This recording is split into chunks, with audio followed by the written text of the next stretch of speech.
What bothers me is they're bringing wokeness in our military. Bringing wokeness in our military, the greatest fighting force ever. And they're bringing it in our military. And I'll tell you, our military is the reason we're the greatest country in the world. Because we got the greatest military in the world. And right now, they're talking about pronouns. Are you serious? What's up, everybody? Major Retired Richard Ojeda here, and Republicans rage against the most moronic things. They make a fuss about giving other people basic respect. They make a fuss about people who have different identities and politics than them. They don't know how to coexist with others, so they make a fuss about absolutely nothing. How do you identify? I can promise you right now, China ain't talking about how you can identify. They're talking about war. They're not talking about pronouns. They're talking about bullets. Bullets don't care what color your skin is.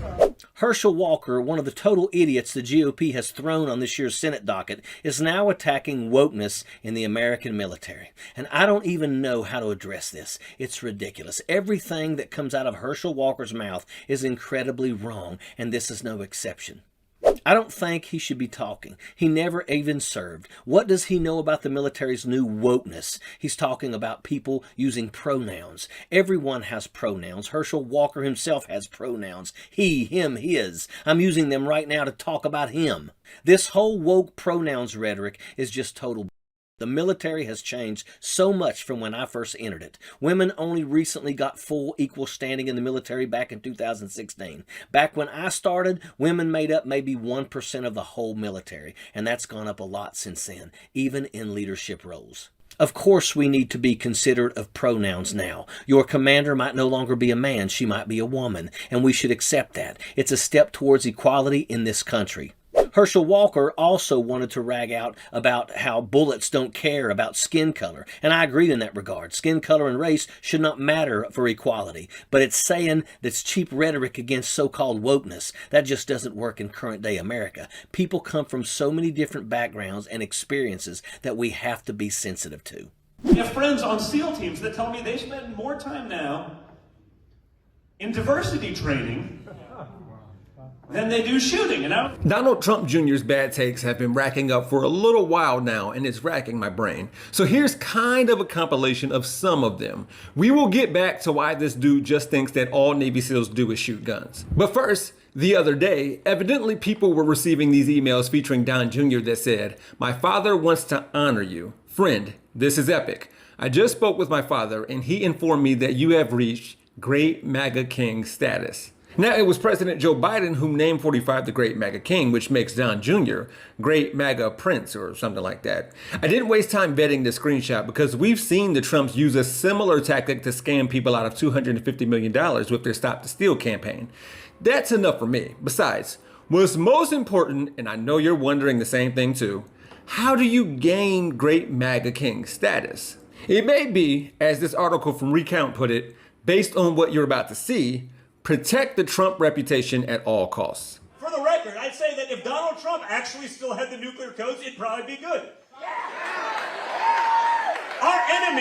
Our enemies might actually be like, okay, maybe let's not mess with them. Unlike when they look at Joe Biden and they say, you know what, we should attack now. So if you have a reputation of pushing this Joe Biden is weak thing and other countries don't respect him or the US anymore, despite the fact that none of these other countries are stepping to Brandon, and if Trump had nuclear codes, it would actually be a good thing, what would he do if Russia posed a threat? Compliment Putin again?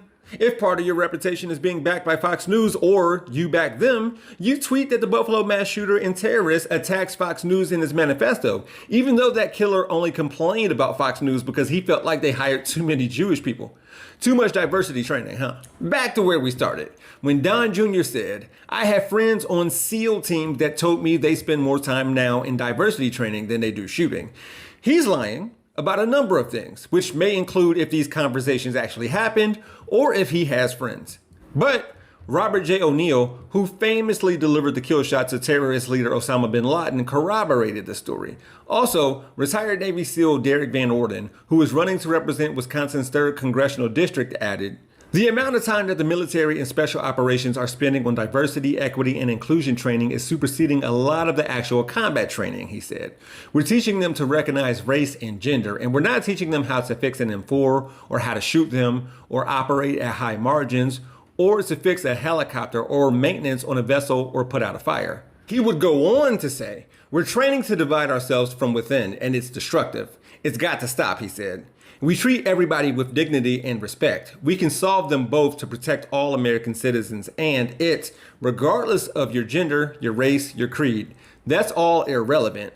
What we see as SEALs is we see an American citizen." Reports of sexual assault in the U.S. military jumped 13% from the previous fiscal year, driven by a sharp increase in reports from the U.S. Army at a time when the service is already struggling to meet recruiting goals. The Navy saw an increase of 9.2% in reports of sexual assault, while the Air Force and the Marines each saw an increase of approximately 2%. In total, the military received more than 8,000 reports of sexual assault in fiscal year 2021, the data showed. The previous year, the military received just under 8,000 such reports. So, is Great MAGA King status just a grift?